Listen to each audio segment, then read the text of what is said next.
혹시 어젯밤에도 화장실 때문에 몇 번이나 깨셨나요? 새벽 2시, 3시마다 반복되는 그 고통스러운 순간들 말입니다.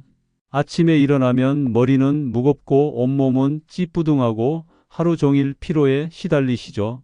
저는 75세 수면의학과 전문의 박정호입니다. 지난 50년간 수면장애 환자들을 치료하면서 깨달은 충격적인 진실이 있습니다. 여러분이 밤마다 겪고 있는 그 고통, 절대 나이 탓만은 아닙니다. 제가 작년 가을 응급실에 실려갔던 날을 잊을 수 없습니다. 밤에 5번째 화장실을 가다가 현관 문턱에 걸려 넘어져 갈비뼈 3개가 부러졌거든요. 그때까지만 해도 저 역시 이게 그냥 노화 현상이라고 생각했습니다.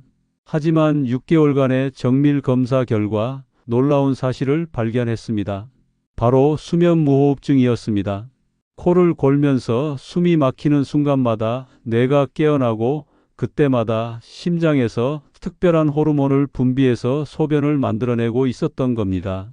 이 사실을 알고 나서 양압기 치료를 시작했더니 놀랍게도 밤에 깨는 횟수가 5번에서 1번으로 줄어들었습니다. 여러분, 이 영상 끝까지 안 보시면 평생 밤마다 고생하게 됩니다. 국내 60세 이상 성인 10명 중 7명이 야간뇨로 고통받고 있습니다. 그런데 이 중 무려 84%가 수면무호흡증과 직접적인 연관이 있다는 사실 알고 계셨나요? 미국 수면무호흡협회에서 발표한 최신 연구 결과입니다. 대부분의 병원에서는 이 연결고리를 찾지 못합니다. 비뇨의학과에서는 방광만 보고 내과에서는 당뇨만 의심하죠. 하지만 진짜 원인은 목구멍에 숨어 있었습니다. 수면 중 기도가 막힐 때마다 산소 농도가 떨어지고 이산화탄소가 증가하면서 혈액이 산성화됩니다. 그러면 심장 박동이 빨라지고 폐혈관이 수축하면서 뇌는 위험 신호로 인식해 강제로 깨워버립니다.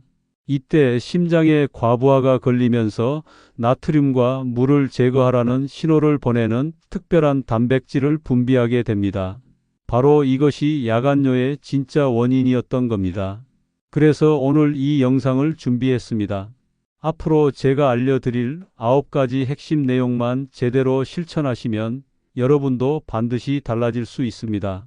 수면무호흡증과 야간뇨의 숨겨진 연관성부터 시작해서 하지부종이 야간뇨에 미치는 놀라운 영향, 독일에서 검증된 혁신적인 방광훈련법, 부작용 없는 약물치료의 올바른 접근법, 멜라토닌 분비를 촉진하는 수면환경 최적화 전략, 그리고 마지막에는 3개월 만에 완전히 개선된 실제 성공 사례까지 모두 공개해 드리겠습니다.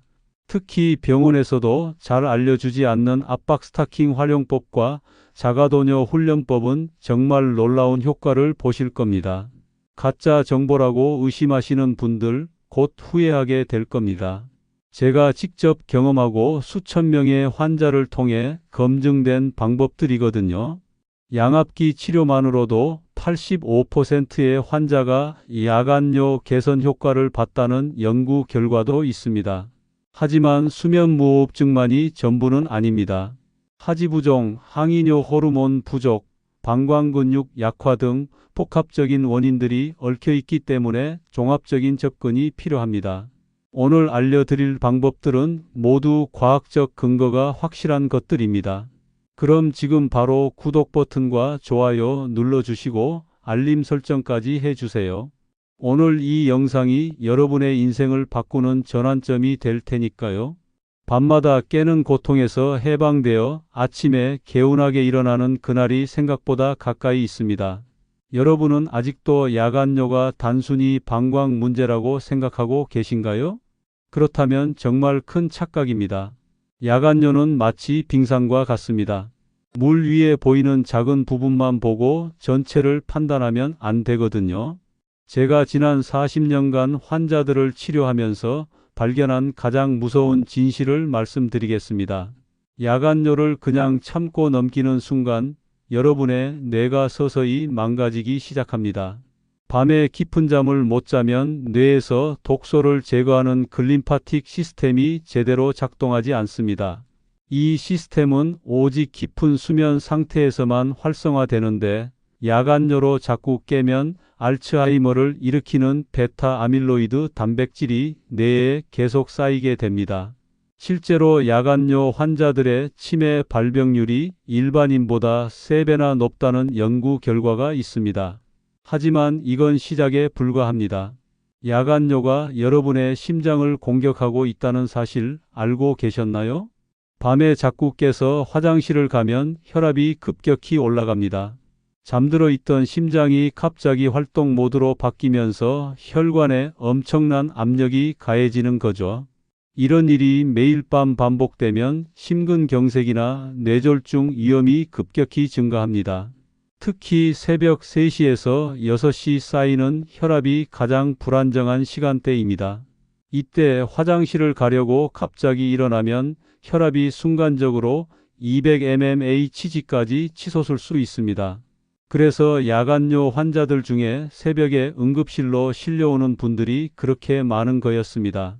또 하나의 치명적인 위험이 있습니다. 바로 낙상사고입니다. 어둠 속에서 비몽사몽 상태로 화장실을 가다가 넘어지는 순간 여러분의 인생이 완전히 바뀔 수 있습니다. 65세 이상에서 고관절 골절이 발생하면 1년 내 사망률이 20%에 달합니다. 살아남더라도 70%는 이전과 같은 일상생활이 불가능해집니다. 이런 내용을 과장이라고 생각하시는 분들 정신 똑바로 차리세요. 제가 의료진으로서 매일 목격하고 있는 현실입니다. 야간뇨는 또한 여러분의 면역력을 서서히 파괴합니다. 수면이 부족하면 NK 세포라는 자연살의 세포의 활동이 70%까지 떨어집니다. 이 세포들은 암세포나 바이러스에 감염된 세포를 제거하는 우리 몸의 특수부대 같은 존재입니다. 야간뇨로 인한 수면 부족이 지속되면 감기는 물론이고 각종 감염 질환에 쉽게 노출됩니다. 더 무서운 건 암 발생률도 증가한다는 사실입니다. 수면 중에 분비되는 멜라토닌이 강력한 항암 호르몬인데 야간뇨로 자꾸 깨면 이 호르몬 분비가 크게 줄어듭니다. 그런데 정말 중요한 걸 빼먹을 뻔했습니다. 야간뇨가 여러분의 정신건강까지 망가뜨리고 있다는 사실 말입니다. 만성적인 수면 부족은 세로토닌과 도파민 같은 행복 호르몬의 분비를 방해합니다. 그래서 야간뇨 환자들 중에 우울증 진단을 받는 분들이 일반인보다 5배나 많습니다. 아침에 일어나도 개운하지 않고 하루 종일 무기력하고 예전에 즐겁던 일들도 재미없어지죠. 가족들과의 관계도 점점 소원해지고 사회활동도 줄어들게 됩니다. 이런 악순환이 계속되면 삶의 질이 바닥까지 떨어지게 됩니다. 하지만 여기서 포기하시면 안 됩니다. 이제부터 여러분의 인생을 완전히 바꿀 비밀을 공개하겠습니다. 바로 수면무호흡증과 야간뇨의 숨겨진 연결고리입니다. 대부분의 사람들이 전혀 모르는 충격적인 진실을 말씀드릴게요. 밤에 코를 골며 잠들 때마다 여러분의 목구멍에서는 엄청난 일이 벌어지고 있습니다. 기도가 좁아지거나 완전히 막히면서 산소 공급이 중단되는 거죠. 이때 뇌는 생존을 위해 긴급 경보를 발령합니다. 심장에서 AMP라는 특별한 호르몬을 대량으로 분비하라고 명령하는 겁니다. 이 호르몬은 혈관을 확장시키고 나트륨과 물을 강제로 배출시켜 혈압을 낮추려고 합니다. 바로 이것이 야간뇨의 진짜 범인이었던 겁니다. 수면 무호흡이 한 번 발생할 때마다 이런 일이 반복되는데 심한 경우 밤에 수십 번씩 일어납니다. 그러니까 화장실을 자주 가는 게 당연한 거죠. 제가 최근에 양압기 치료를 받은 환자들을 분석해 봤더니 놀라운 결과가 나왔습니다. 치료 전에는 평균적으로 밤에 3.2번 화장실을 갔는데 치료 후에는 0.9번으로 줄어들었거든요. 무려 85%의 환자가 야간뇨 개선 효과를 봤습니다. 하지만 대부분의 병원에서는 이런 연결고리를 찾지 못합니다. 수면무호흡증을 의심조차 하지 않고 방광약만 처방하죠. 그래서 여러분이 직접 확인해야 합니다. 지금 당장 거울 앞에 서서 입을 크게 벌려 보세요. 목젖이 늘어져 있거나 편도가 크거나 혀가 목구멍을 막고 있다면 수면무호흡증을 의심해 봐야 합니다. 목이 굵고 짧거나 턱이 작고 뒤로 들어가 있어도 마찬가지입니다. 특히 체중이 늘면서 목 주변에 살이 붙으면 기도가 더욱 좁아집니다. 밤에 코를 심하게 골거나 숨이 멎는다는 얘기를 들었다면 거의 확실합니다. 아침에 일어나서 입이 바짝 마르거나 목이 아프거나 머리가 아프다면 수면무호흡의 전형적인 증상입니다. 낮에 졸음이 쏟아지거나 집중력이 떨어지는 것도 마찬가지죠. 이런 증상들이 있다면 반드시 수면다원 검사를 받아보셔야 합니다. 하지만 검사를 받기 전에 먼저 시도해 볼 수 있는 방법들이 있습니다. 가장 간단한 건 옆으로 누워서 자는 거예요. 등을 대고 자면 중력 때문에 혀와 연조직들이 뒤로 처져서 기도를 막습니다. 옆으로 누우면 기도가 열린 상태를 유지할 수 있어요. 베개도 너무 높지 않게 조절하세요. 목이 과도하게 굽으면 기도가 더 좁아집니다. 잠들기 3시간 전부터는 금주해야 합니다. 알코올은 목 근육을 이완시켜서 수면 무호흡을 더 심하게 만들거든요. 체중 감량도 매우 중요합니다. 체중 10%만 줄여도 수면 무호흡증이 크게 개선됩니다. 특히 목 둘레를 줄이는 게 핵심이에요. 간단한 목 운동을 소개해 드릴게요. 혀를 최대한 내밀고 10초간 유지하기, 입천장에 혀를 대고 뒤로 밀어붙이기, 입을 크게 벌렸다 닫기를 반복하는 겁니다. 이런 운동들이 목 근육을 강화시켜서 수면 중 기도 폐쇄를 방지해 줍니다. 코 막힘도 해결해야 합니다. 코가 막히면 자연스럽게 입으로 숨을 쉬게 되는데 이때 혀가 뒤로 처져서 기도를 막기 쉬워집니다.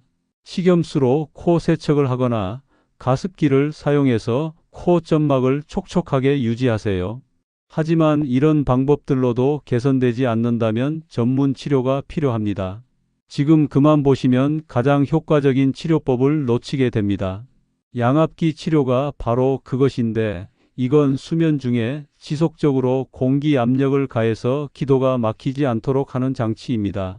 처음에는 불편할 수 있지만 적응하면 야간뇨가 극적으로 개선됩니다. 여러분의 다리가 지금 이 순간에도 여러분을 배신하고 있다는 사실을 알고 계시나요? 하루 종일 서 있거나 앉아 있으면서 다리에 고인 물이 밤에 심장으로 돌아가면서 야간뇨의 주범이 되고 있습니다. 이런 기본적인 원리조차 모르는 분들이 제게 뭐라고 하든 상관없어요. 제가 반복해서 말씀드리는 이유는 그만큼 중요하기 때문입니다. 다리 부종과 야간뇨의 관계를 제대로 이해하지 못하면 평생 해결책을 찾을 수 없거든요. 낮 동안 중력 때문에 혈액과 림프액이 다리로 내려가서 고이게 됩니다. 특히 오래 서 있거나 앉아 있으면 종아리 근육 펌프 작용이 약해져서 더 많은 수분이 축적되죠. 그런데 밤에 누우면 이 고인 물들이 한꺼번에 심장으로 돌아갑니다. 갑자기 늘어난 혈액량을 처리하기 위해 심장에서 ANF라는 호르몬을 대량 분비하게 되고 이것이 신장을 자극해서 소변을 만들어내는 겁니다.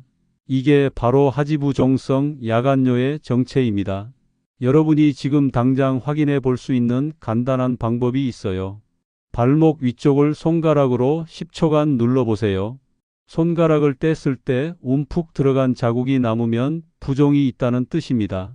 양말을 벗었을 때 발목에 고무줄 자국이 깊게 파이거나 신발이 저녁에 더 꽉 끼는 느낌이 든다면 확실합니다. 하지만 단순히 확인만 하면 뭐 하나요? 이제부터 이 문제를 근본적으로 해결하는 혁신적인 방법들을 알려드리겠습니다. 첫 번째는 압박 스타킹입니다. 하지만 아무 압박 스타킹이나 착용하면 안 됩니다. 압박 강도가 15에서 20mmHg 정도인 중압 박용을 선택하세요. 너무 약하면 효과가 없고 너무 강하면 혈액순환을 오히려 방해할 수 있어요. 무릎까지 올라오는 타입보다는 허벅지까지 올라오는 타입이 더 효과적입니다. 아침에 침대에서 일어나기 전에 누운 상태에서 착용하는 게 핵심입니다. 일어나서 착용하면 이미 부종이 시작된 후라 효과가 떨어져요. 밤에 잘 때는 벗고 자야 합니다. 누워 있을 때는 압박이 필요 없고 오히려 혈액순환을 방해할 수 있거든요. 두 번째는 하지거상법입니다. 저녁 식사 후 소파에 앉아서 TV를 볼 때 다리를 심장보다 높게 올려 놓으세요. 쿠션이나 베개를 여러 개 쌓아서 다리 받침대를 만들면 됩니다. 최소 30분 이상, 가능하면 1시간 정도 유지해야 효과가 있어요. 이렇게 하면 다리에 고인 물이 미리 순환되면서 밤에 갑자기 심장으로 몰리는 것을 방지할 수 있습니다. 세 번째는 종아리 마사지입니다. 발목에서 무릎 방향으로 쓸어 올리듯이 마사지 하세요. 하지만 단순히 문지르기만 하면 안 되고 림프 순환을 돕는 특별한 기법이 필요합니다. 엄지손가락으로 종아리 뒤쪽을 지그재그로 눌러 올라가면서 마사지 하세요. 아킬레스건에서 시작해서 무릎 뒤까지 천천히 올라가는 겁니다. 각 구간을 5초씩 눌러주면서 올라가면 림프액 순환이 크게 개선됩니다. 네 번째는 발목 펌프 운동입니다. 의자에 앉아서 발끝을 위아래로 움직이는 간단한 운동이에요. 발끝을 최대한 위로 젖혔다가 아래로 내리기를 반복하세요. 한 번에 20회씩 하루에 5번 정도 해주면 종아리 근육 펌프 기능이 강화됩니다. 이 운동은 사무실에서도 집에서 TV를 보면서도 언제든지 할 수 있어요. 다섯 번째는 족욕입니다. 미지근한 물에 발을 담그고 15분 정도 족욕을 하세요. 물 온도는 38에서 40도 정도가 적당합니다. 너무 뜨거우면 혈관이 과도하게 확장되어 오히려 부종이 악화될 수 있어요. 족욕 후에는 차가운 물로 발을 헹구면 혈관 수축과 이완을 반복하면서 순환이 더욱 좋아집니다. 여섯 번째는 염분 조절입니다. 나트륨은 수분을 끌어당기는 성질이 있어서 과도하게 섭취하면 부종이 심해집니다. 하루 나트륨 섭취량을 2000mg 이하로 제한하세요. 김치, 젓갈, 라면, 햄 같은 가공식품을 피하고 집에서 만든 음식 위주로 드세요. 지금부터 독일 의학계에서 비밀리에 연구되어 온 혁명적인 방광훈련법을 공개하겠습니다. 이 방법을 모르고 넘어가시면 여러분은 평생 방광의 노예로 살게 됩니다. 독일 베를린 의과대학에서 중증 배뇨장애 환자 1200명을 대상으로 실시한 연구가 있습니다. 놀랍게도 75% 이상의 환자가 하루 한 번 이상의 자가도뇨법으로 방광을 완전히 비우고 있었어요. 그들의 평균 자가도뇨 횟수는 하루 5.06회였는데 이것만으로도 야간뇨가 극적으로 개선되었습니다. 하지만 우리나라에서는 이런 정보가 전혀 알려져 있지 않죠. 의료진들조차 제대로 교육받지 못해서 환자들에게 알려주지 않고 있어요. 자가도뇨법이라고 하면 무서워하시는 분들이 많은데 전혀 그럴 필요 없습니다. 올바른 방법만 익히면 집에서도 안전하게 할 수 있어요. 멸균된 일회용 카테터를 요도에 삽입해서 방광에 남은 잔뇨를 완전히 제거하는 거예요. 이렇게 하면 방광이 항상 깨끗한 상태를 유지하면서 용량도 점차 늘어납니다. 처음에는 간호사나 의료진의 도움을 받아야 하지만 일주일 정도면 혼자서도 할 수 있게 됩니다. 하지만 자가도뇨가 부담스러우시다면 다른 방법들부터 시작해 보세요. 방광훈련의 첫 번째 단계는 배뇨일지 작성입니다. 언제, 얼마나, 어떤 상황에서 소변을 보는지 정확히 기록하는 거예요. 이 데이터가 없으면 개인별 맞춤 훈련 계획을 세울 수 없어요. 최소 3일, 가능하면 일주일 동안 기록해 보세요. 소변을 본 시간, 양, 급박감 정도를 1에서 10까지 점수로 매기세요. 그리고 그 전에 마신 수분의 종류와 양도 함께 기록하세요. 이 정보를 분석하면 여러분만의 배뇨 패턴을 파악할 수 있어요. 두 번째 단계는 방광 용량 확장 훈련입니다. 소변이 마려워도 참을 수 있을 때까지 참아보는 거예요. 처음에는 5분만 참아보세요. 그게 성공하면 10분, 15분으로 점차 늘려가는 겁니다. 최종 목표는 3에서 4시간 간격으로 배뇨하는 것입니다. 하지만 무작정 참으면 안 되고 급박감을 줄이는 특별한 기법을 사용해야 해요. 심호흡을 하면서 배에 힘을 주고 동시에 골반저근을 수축시키세요. 골반저근은 소변을 참을 때 사용하는 근육이에요. 여성분들은 질을 조이는 느낌으로, 남성분들은 고환을 위로 끌어올리는 느낌으로 힘을 주면 됩니다. 5초간 조였다가 5초간 이완하기를 10번 반복하세요. 이 동작을 하루에 3번씩 하면 골반저근이 강화됩니다. 세 번째 단계는 바이오 피드백 훈련입니다. 이건 전문 장비가 필요한데 요즘은 스마트폰 앱으로도 할 수 있어요. 센서를 회음부에 부착하고 골반저근 수축 정도를 실시간으로 확인하는 거예요.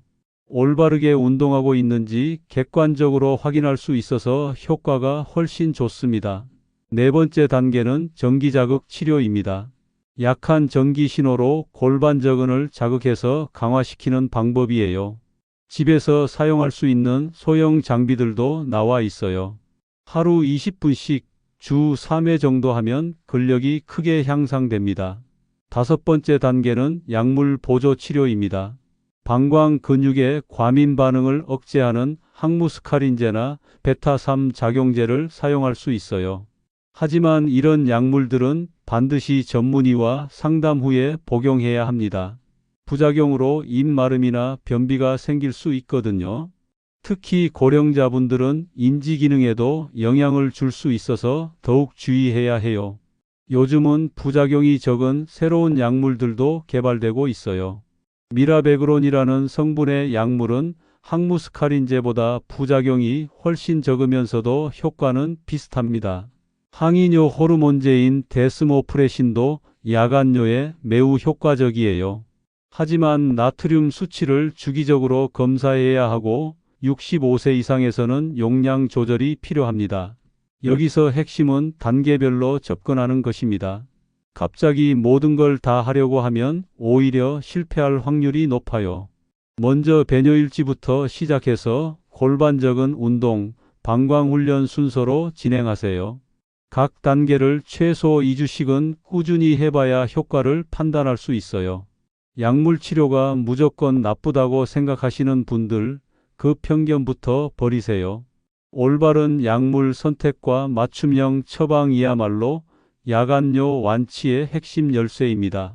같은 얘기를 또 한다고 짜증내시는 분들도 계시겠지만 이 부분이야말로 생명과 직결된 문제라서 계속 강조드리는 겁니다.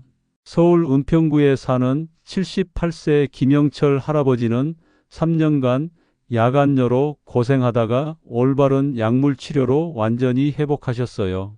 처음에는 무작정 방광약만 복용하셨는데 전혀 효과가 없었죠. 그런데 정밀 검사 후 항이뇨 호르몬 부족이 원인이라는 걸 알고 데스모프레신을 처방받으셨습니다. 단 2주 만에 야간뇨 횟수가 4번에서 1번으로 줄어들었어요. 하지만 약물 치료에는 함정이 있습니다. 무작정 약부터 먹으면 부작용만 늘어나고 근본 원인은 해결되지 않아요. 먼저 야간뇨의 정확한 유형을 파악해야 합니다. 야간단뇨형인지, 방광저장장애형인지, 수면장애형인지에 따라 처방이 완전히 달라지거든요. 야간단뇨형은 밤에 소변 생성량 자체가 많은 경우입니다. 이럴 때는 항이뇨 호르몬제인 데스모프레신이 가장 효과적이에요. 하지만 65세 이상에서는 전하트륨혈증 위험 때문에 용량 조절이 필수입니다. 남성은 0.1mg, 여성은 0.05mg부터 시작해서 점차 증량하는 게 안전해요.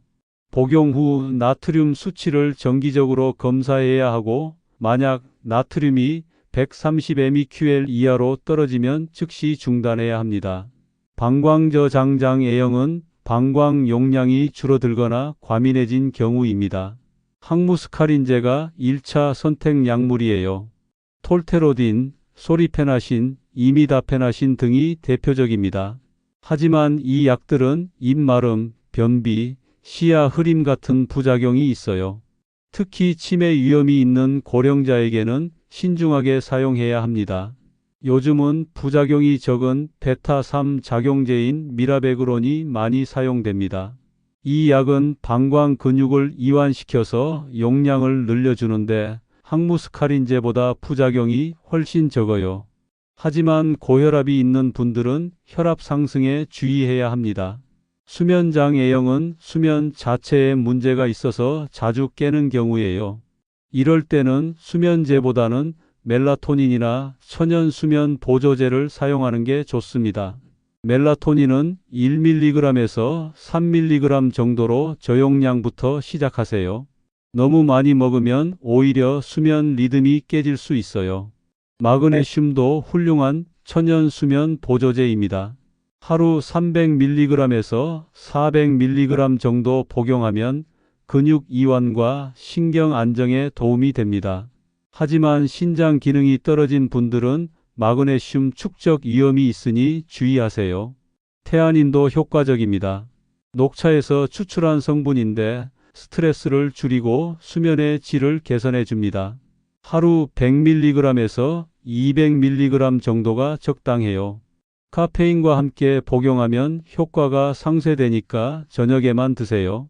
복합형 야간뇨는 여러 원인이 섞여 있는 경우입니다. 이럴 때는 단계적 접근이 필요해요. 먼저 가장 심한 증상부터 치료하고 점차 다른 원인들을 해결해 나가는 겁니다. 예를 들어 야간 단뇨와 과민 성방광이 함께 있다면 먼저 데스모프레신으로 야간 소변량을 줄이고 그 다음에 항무스카린제를 추가하는 시기죠. 약물 상호작용도 반드시 확인해야 합니다. 고혈압약 중에 이뇨제가 들어있으면 야간뇨가 악화될 수 있어요.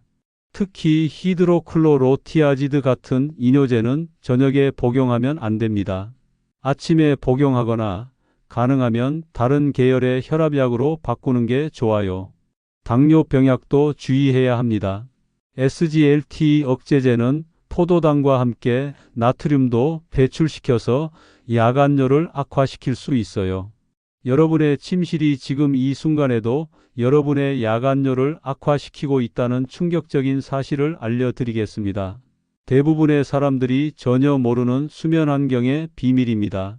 인천 부평구에 사는 73세 박순자 할머니는 침실 온도만 2도 낮췄는데도 야간뇨가 절반으로 줄어들었어요.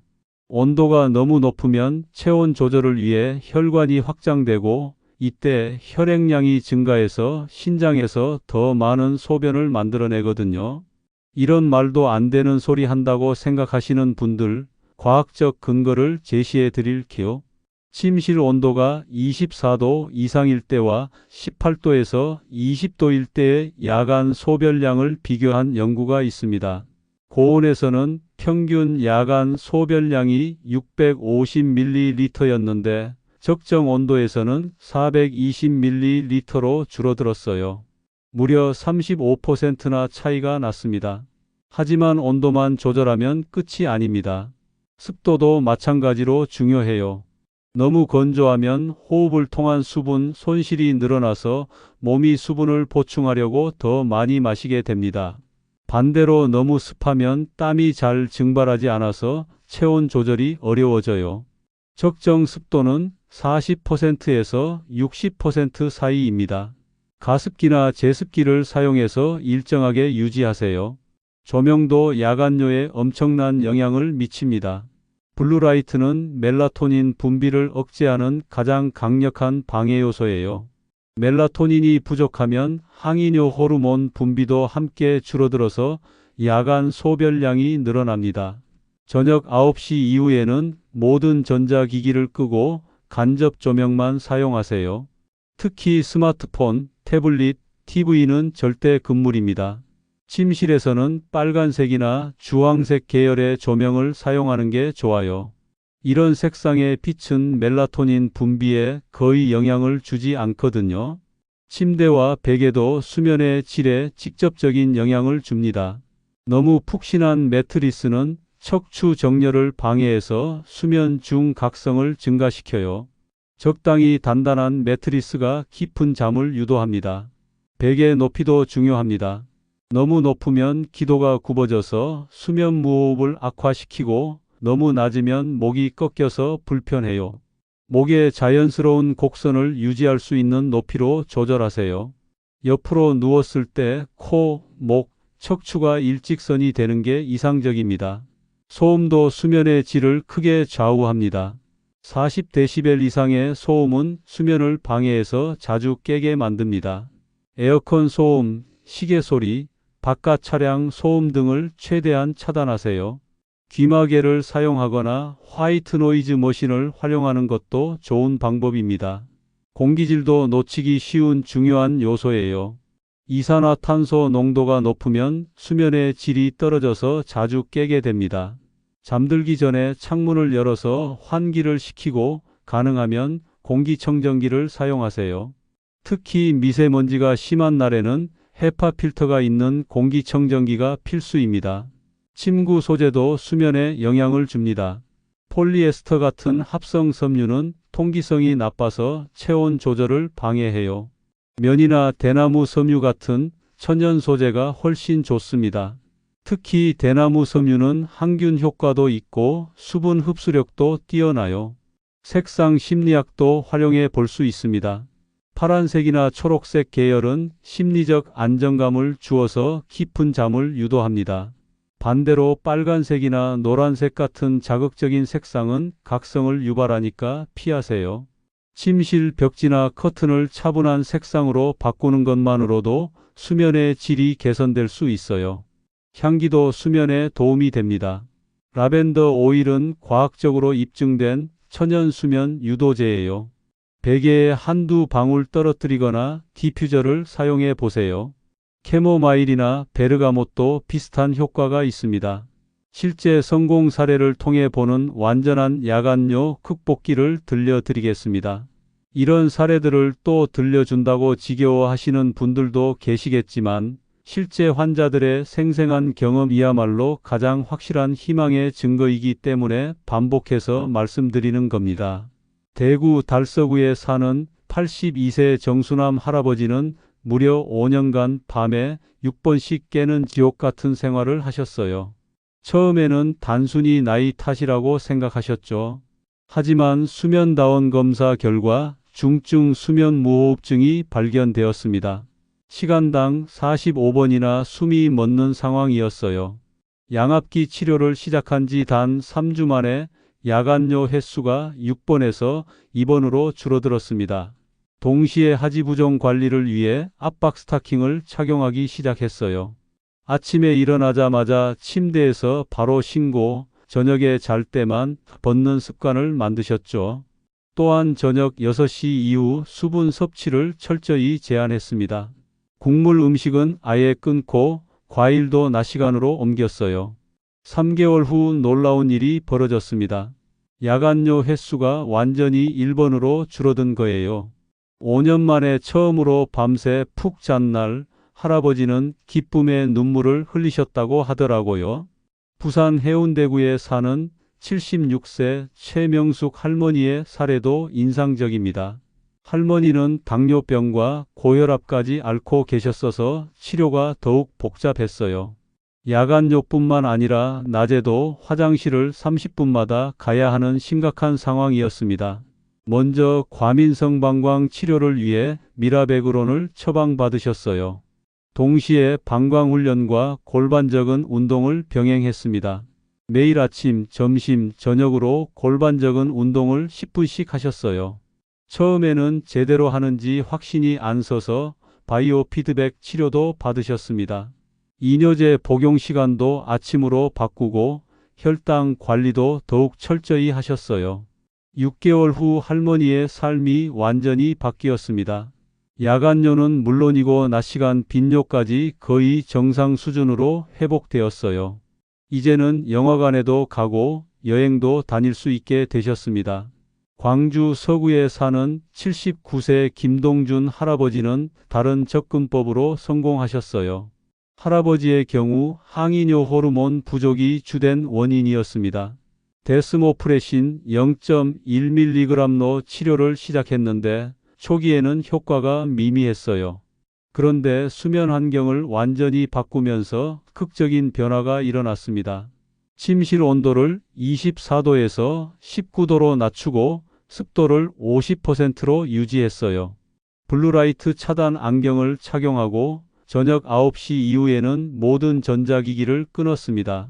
침대도 메모리 폼에서 라텍스로 바꾸고 베개 높이도 조절했어요. 라벤더 디퓨저까지 설치해서 완벽한 수면 환경을 만들었죠. 그 결과 깊은 수면 시간이 늘어나면서 자연스럽게 항이뇨 호르몬 분비도 개선되었습니다.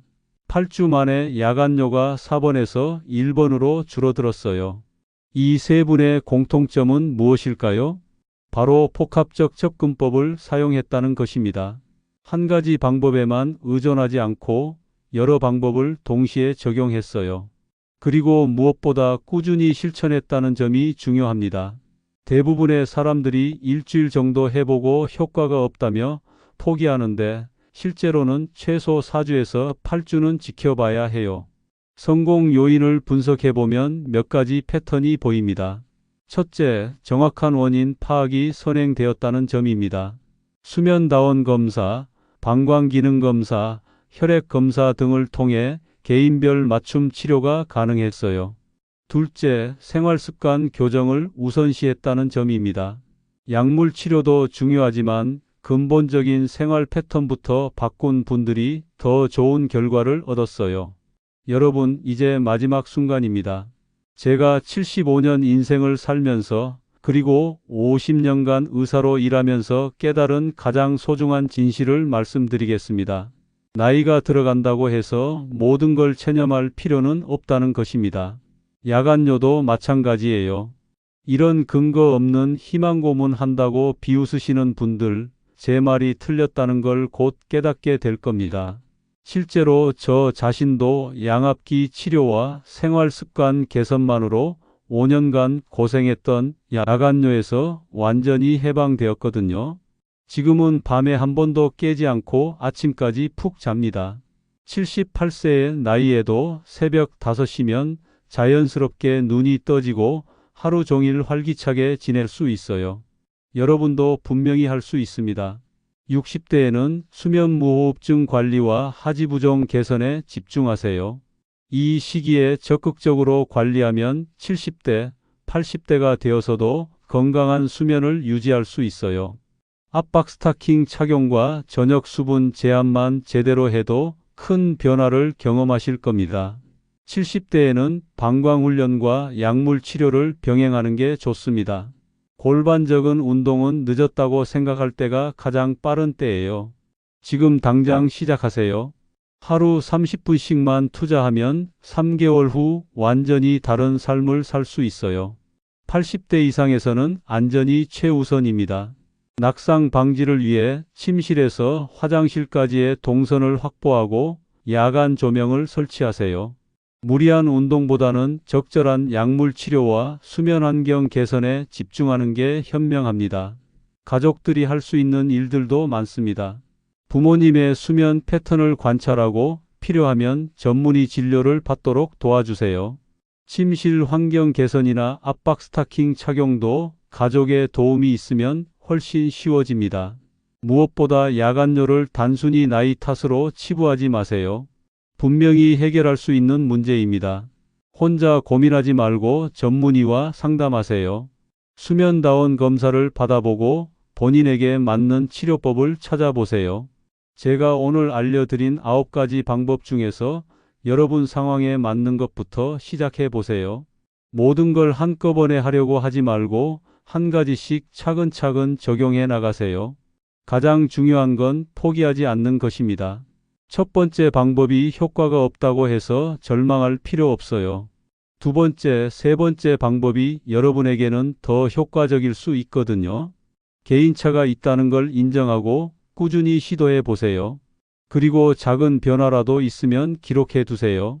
야간뇨 횟수가 4번에서 3번으로만 줄어도 그건 분명한 개선입니다. 그런 작은 성공들이 모여서 결국 완전한 회복으로 이어지거든요. 마지막으로 당부드리고 싶은 말씀이 있습니다. 건강한 노년을 위해서는 적극적인 자세가 필요해요. 야간욕뿐만 아니라 다른 건강 문제들도 마찬가지입니다. 나이가 들었다고 해서 모든 걸 체념하지 마세요. 여러분에게는 여전히 많은 가능성이 있어요. 오늘부터 새로운 시작을 해보세요. 밤마다 깨는 고통에서 벗어나서 아침에 상쾌하게 일어나는 그날이 분명히 올 겁니다.